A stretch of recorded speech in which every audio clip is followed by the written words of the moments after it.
ये एक करारा जवाब है, ये एक थप्पड़ है आम आदमी पार्टी के सभी प्रवक्ताओं के ऊपर। और ये मैं कहना चाहूंगा किसी भी पार्टी को, कोई भी राजनीतिक पार्टी हो, उसको संविधान से खेलने का हक नहीं है।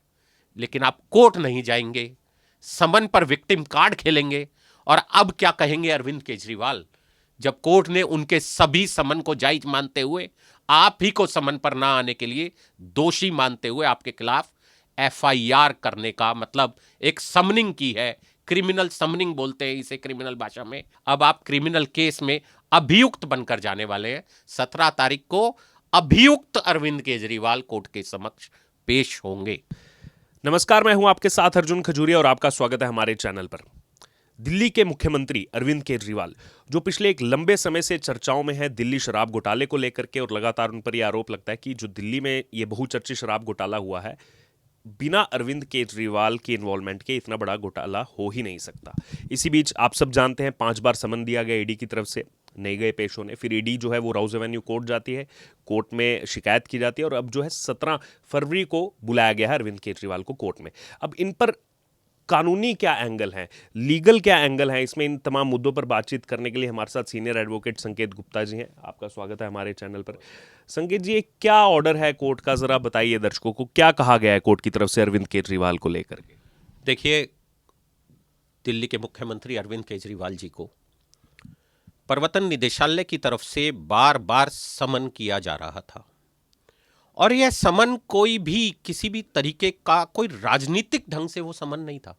माननीय सर्वोच्च न्यायालय ने एक बेल की हियरिंग करते हुए एक टिप्पणी की गई थी कि अगर प्रवर्तन निदेशालय के पास इतने सबूत हैं कि मनी ट्रेल हुआ था और वो मनी ट्रेल का पैसा गोवा प्रचार में यूज हुआ था, तो क्यों आम आदमी पार्टी को अभियुक्त नहीं बनाया गया। अब आम आदमी पार्टी कोई एंटिटी है तो उसकी एंटिटी का जवाब देने कौन जाएगा? आम आदमी पार्टी के संयोजक अरविंद केजरीवाल। अरविंद केजरीवाल को जब ईडी ने बुलाया तो अरविंद केजरीवाल जी की legal team plus Arvind Kejriwal ji के जो भी इनके प्रवक्ता थे प्लस खुद अरविंद केजरीवाल जी प्रवर्तन निदेशालय के उस समन पर प्रश्न चिन्ह लगाते रहे। बार बार ये कहते रहे कि ये समन ही इलीगल है, समन ठीक से ड्राफ्ट नहीं था, समन में ये क्वेश्चन नहीं था, समन ने ये नहीं बताया कि हमको किस कैपेसिटी में बुलाया गया, समन में ये नहीं लिखा था कि हमसे क्या प्रश्न पूछने।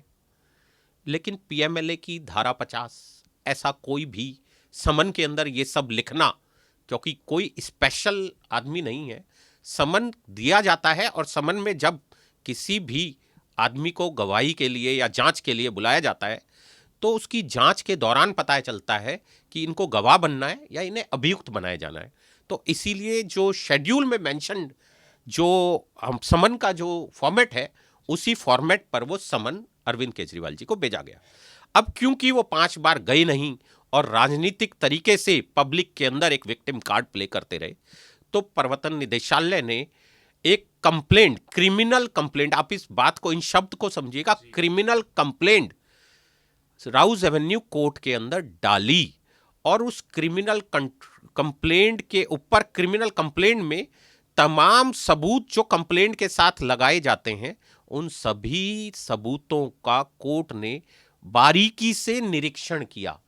उन सब सबूतों को, सारे समन को पढ़ने के बाद मैं आपको कोट करना चाहूंगा। यह फैसला है, आप दिखाइएगा जरा, मिस दिव्या मल्होत्रा जो राउस एवेन्यू कोर्ट की एसीएमएम है, उन्होंने प्रवर्तन निदेशालय के इस कंप्लेंट के ऊपर जो ऑर्डर दिया, ये वो ऑर्डर है। इस ऑर्डर का मैं सिर्फ आपको कंक्लूजन पार्ट पढ़कर सुनाना चाहूंगा। कंक्लूजन पार्ट ये है, from the contents of the complaint and the material placed on the record. ये बिल्कुल आप देखिएगा, ये कंक्लूजन पार्ट है और इस कंक्लूजन पार्ट में बिल्कुल क्लियर लिखा गया है कि सारी शिकायत और सारे सबूत, सब चीजें देखने के बाद मैं अब इसे पढ़ना चाहूंगा एक बार। Prima facie offence under section 174 of IPC is made out and there are sufficient grounds for proceeding under section 204 of CRPC against accused Arvind Kejriwal, क्योंकि कोर्ट ने यह माना है कि prima facie under section 174 Arvind Kejriwal के खिलाफ केस बनता है, इसीलिए कोर्ट ने समनिंग की है। यह कोर्ट के द्वारा अरविंद केजरीवाल के खिलाफ एक एफआईआर की गई है 174 में कि वो समन को नहीं मान रहे हैं। गवर्नमेंट के जांच एजेंसी के द्वारा जो एक समन दिया गया है, उस समन को नहीं मानकर अरविंद केजरीवाल एक गैर कानूनी काम कर रहे हैं, इसीलिए उनके ऊपर एक क्रिमिनल केस चलाया जाता है। क्योंकि अब इस बात को डिटेल में आप जानिएगा, अब तक सारे प्रवक्ता गला फाड़ फाड़ के बार बार एक ही बात कहते थे, समन इल्लीगल है, समन में ये नहीं लिखा। ये एक करारा जवाब है, ये एक थप्पड़ है आम आदमी पार्टी के सभी प्रवक्ताओं के ऊपर। और ये मैं कहना चाहूंगा, किसी भी पार्टी को, कोई भी राजनीतिक पार्टी हो, उसको संविधान से खेलने का हक नहीं है। संविधान, जांच एजेंसियां ये कानून का पालन करती हैं, न्यायालय का पालन करती हैं। आपके पास अधिकार है, आप कोर्ट जाइए, आपके पास वकीलों की बहुत बड़ी फौज है, आप जाइए, लेकिन आप कोर्ट नहीं जाएंगे, समन पर विक्टिम कार्ड खेलेंगे। और अब क्या कहेंगे अरविंद केजरीवाल, जब कोर्ट ने उनके सभी समन को जायज मानते हुए आप ही को समन पर ना आने के लिए दोषी मानते हुए आपके खिलाफ एफआईआर करने का मतलब एक समनिंग की है। क्रिमिनल समनिंग बोलते हैं इसे क्रिमिनल भाषा में, 204 सीआरपीसी में जो समनिंग हुई है क्रिमिनल केस की। अब आप क्रिमिनल केस में अभियुक्त बनकर जाने वाले हैं। 17 तारीख को अभियुक्त अरविंद केजरीवाल कोर्ट के समक्ष पेश होंगे। जाएंगे? क्या लग रहा है आपको? जो अभी हम देख रहे हैं कि 5 बार बुलाया गया और 5 बार उन्होंने उसको गैर कानूनी बताते हुए तो वो गए नहीं, उल्टा प्रचार में लग रहे, तो लग रहा है आपको कि क्या जाएंगे सच में 17 फरवरी को? क्योंकि ये भी जानना चाह रहे लोग कि जाएंगे अब कि नहीं जाएंगे। अरविंद केजरीवाल जो शुरू से ही, जिनकी राजनीति जब स्टार्ट हुई थी, आंदोलन जब इनका स्टार्ट हुआ था, तो ये कहा करते थे जिसके खिलाफ कोई आरोप आता है उसे तुरंत राजनीति से इस्तीफा दे देना चाहिए, और इस्तीफा देने के बाद जब जांच पूरी हो जाए, अगर वो पाक साफ है तो दोबारा राजनीति में आ सकता है। मैं पूछना चाहता हूं, अब तो कोर्ट ने आपको अभियुक्त बनाया है, अब आप कब इस्तीफा देंगे? मैं उन्हीं की बात पर उनके इस्तीफे की मांग करता हूं। लेकिन अरविंद केजरीवाल, जिस तरह गिरगिट रंग बदलती है, हमने जैसे इनके रंग बदलते हुए देखे हैं कि मैं गाड़ी नहीं लूंगा, बंगला नहीं लूंगा, शीश महल भी आया, करोड़ों रुपए की भ्रष्टाचार का खुलासा भी हुआ, दिल्ली भी शराब नगरी में तब्दील होती हुई नजर आई। दिल्ली के लोगों ने 10 साल से क्या क्या नहीं सहा। लेकिन आज बात क्योंकि कानून की हो रही है, तो क्या अरविंद केजरीवाल जाएंगे या नहीं जाएंगे, ये सब अरविंद केजरीवाल के जो राजनीतिक गुरु हैं, ये जब डिसाइड करेंगे कि किस ढंग से राजनीतिक फायदा अरविंद केजरीवाल को होगा। अरविंद केजरीवाल हर चीज में राजनीति करते हैं, लेकिन एज ए वकील मैं ये कहना चाहता हूं, किसी को भी देश की न्याय प्रणाली से खेलने का, उसका यूज अपनी राजनीति में करने का हक नहीं है। ये न्यायालय है और न्यायालय के आदेश का आपको अरविंद केजरीवाल जी पालन करना पड़ेगा। आप अगर न्यायालय के आदेश का पालन नहीं करेंगे, आप एक संवैधानिक पद पर बैठे हैं, आपको न्यायालय के हर आदेश का पालन करना चाहिए, आपको जांच में सहयोग करना चाहिए, न्यायालय के समक्ष जाना चाहिए, और दिल्ली की जनता को यह जानने का हक है कि दिल्ली की जनता की गाड़ी कमाई का पैसा जो शराब घोटाले की भेंट चढ़ गया, उसकी जांच आप ज्वाइन करेंगे तो ये सच दिल्ली की जनता के समक्ष आएगा। और आप जो मुख्यमंत्री की कुर्सी पे बैठे हैं, आपकी ये आपका दायित्व बनता है कि आप जाएं, जांच को ज्वाइन करें और दिल्ली की जनता के सामने उस शराब घोटाले का सच आए।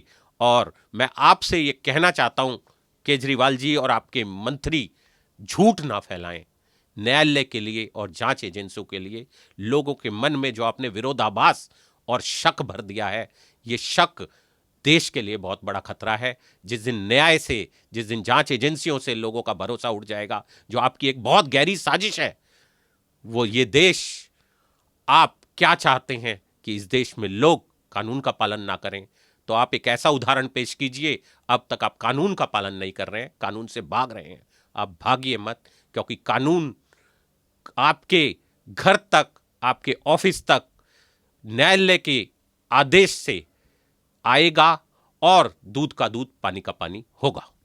एक आखिरी कमेंट संक्षिप्त में ये लेना चाहूँगा कि जैसे जो लगातार इसमें चर्चा हो रही है, जैसे जब 3 बार समन की अवहेलना उन्होंने की कि अब ईडी उनको गिरफ्तार कर सकती है, फिर पूरा मामला कोर्ट में गया, ईडी खुद ही कोर्ट में गई, कोर्ट में शिकायत की गई, अब भी अगर जो है सहयोग नहीं करते हैं तो उसमें क्या वारंट इशू हो सकता है? डेफिनेटली, ये तो कोई बात ही नहीं है। देखिए, समन का एक प्रोसेस होता है और ईडी को ये पूरा हक है कि ईडी उसके अंदर वारंट इशू करे, क्योंकि प्रवर्तन निदेशालय के जो अधिकारी हैं वो अरविंद केजरीवाल एक मुख्यमंत्री हैं, इसलिए कोई भी ऐसा काम नहीं करना चाहते जिससे कोई मैसेज जनता के समक्ष या कोई भी इस तरीके का मैसेज नीचे जाए जिस मैसेज से प्रवर्तन निदेशालय या कहीं भी कोई एक गलत इंफॉर्मेशन पब्लिक को मिसलीड करने के लिए जाए। इसलिए वो कानूनी रूप से हर बात को पुख्ता करके चल रहे हैं। अब कोर्ट ने उन्हें पेश होने का नोटिस दिया है, कोर्ट ही उन्हें वारंट की परमिशन देगा और उसके बाद जो भी कार्रवाई होगी वो प्रवर्तन निदेशालय के अधिकारी कानूनन रूप से करना उन्हें चाहिए और ये उनका दायित्व भी बनता है।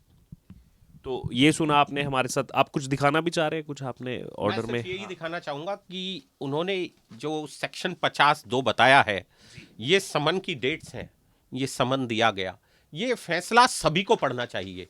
मैं ये फैसला जो है ई कोर्ट पर उपलब्ध भी है। ये समन की वो सारी डेट है जिसकी नो कंप्लायंस रिपोर्ट है। ये नो कंप्लायंस रिपोर्ट है, ये शर्म आती है। एक आम आदमी जो आज अगर पुलिस हो, जांच एजेंसी हो, एक फोन पर जाता है, सोचता है कि मेरा दायित्व बनता है संविधान में सहयोग करने का, वहां एक मुख्यमंत्री कोर्ट के आदेशों की और जांच अधिकारियों के समन की इस तरह अवहेलना करता है, बहुत शर्म की बात है। और मुझे, क्योंकि मैं दिल्ली में रहता हूं और दिल्ली में ही सारी प्रैक्टिस करता हूं, इस तरह का आचरण कोई मुख्यमंत्री करेगा, इस बात से बहुत शर्म आती है।